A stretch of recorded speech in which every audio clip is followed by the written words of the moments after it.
Anies Baswedan langsung menjalin komunikasi dengan PDI Perjuangan seusai perubahan ambang batas calon gubernur di Pilkada 2024. Juru bicara Anies Baswedan, Syahrin Hamid, mengungkap isi pembicaraan keduanya. Dikutip dari Kompas.com, Syahrin saat konfirmasi pada Selasa 20 Agustus 2024 buka suara.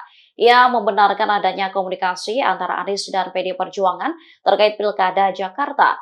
Fokus pembicaraan keduanya soal kerjasama untuk memenangkan Pilkada Jakarta. Soal pembahasan Anies menjadi kader PDIP, Syahrin akan dibicarakan selanjutnya. Syahrin menyatakan PDIP menyadari adanya aspirasi kuat dari warga Jakarta terhadap Anies Baswedan. Ia lantas mengapresiasi PDIP yang mengedepankan preferensi warga dalam menentukan calon pemimpin daerah.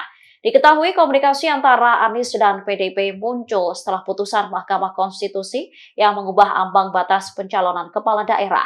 MK memutuskan bahwa ambang batas pencalonan kepala daerah kini disamakan dengan ambang batas pencalonan kepala daerah jalur independen.